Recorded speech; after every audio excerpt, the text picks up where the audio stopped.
साथ कहा।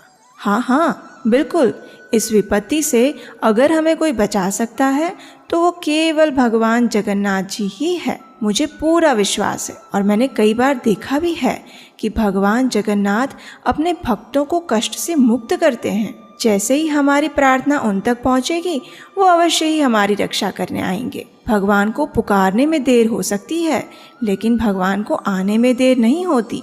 ये सुनकर उस कप्तान को हंसी आ गई। उसने मजाक के सुर में कहा, यदि तुम्हारा भगवान जगन्नाथ इतना शक्तिशाली है ना, और अगर वो हमें इस मृत्यु रूपी मुसीबत से बचा लेगा तो इस जहाज में जितना भी कीमती सामान है उसके साथ हम सब उसके शरणागत हो जाएंगे। ये कहकर कप्तान इसे मजाक मानकर फिर से जहाज के डेक पर चला गया। अचानक समुद्र की लहरें बढ़ने लगी, जहाज आंदोलित होने लगा। बस अब मृत्यु ने द्वार खटखटा दिए थे।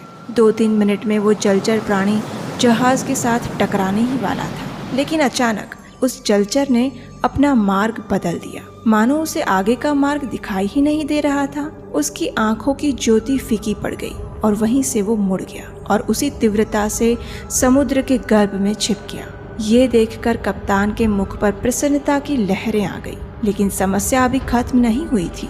पीछे से महाकाय समुद्री तूफान धीरे धीरे प्रलय का रूप धारण कर रहा था। कप्तान की आंखों के सामने कभी कुलशेखर तो कभी जगन्नाथ जी की विशाल नेत्रों वाली छवि दिख रही थी। वह मन ही मन भगवान जगन्नाथ से प्रार्थना करने लगा, हे जगत के नाथ, आपने इस विशालकाय जलचर प्राणी से हमारी रक्षा की है, अब इस तूफान से भी हमें बचाइए प्रभु, हमारी रक्षा कीजिए।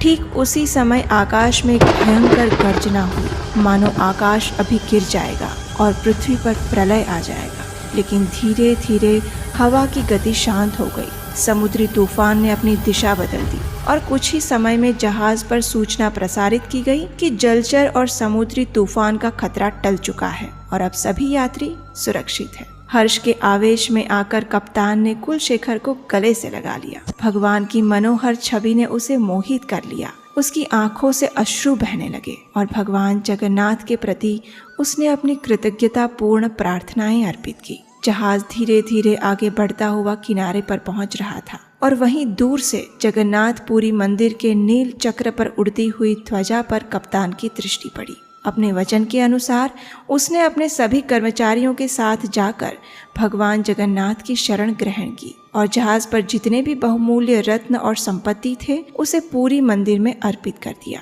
जो घंट पौंडीचेरी के चर्च में लगने वाला था उसे भी पूरी मंदिर में भेंट कर दिया गया और आज भी ये घंट श्री मंदिर के पश्चिम द्वार पर नीलाद्री विहार में संग्रहित किया गया है। यदि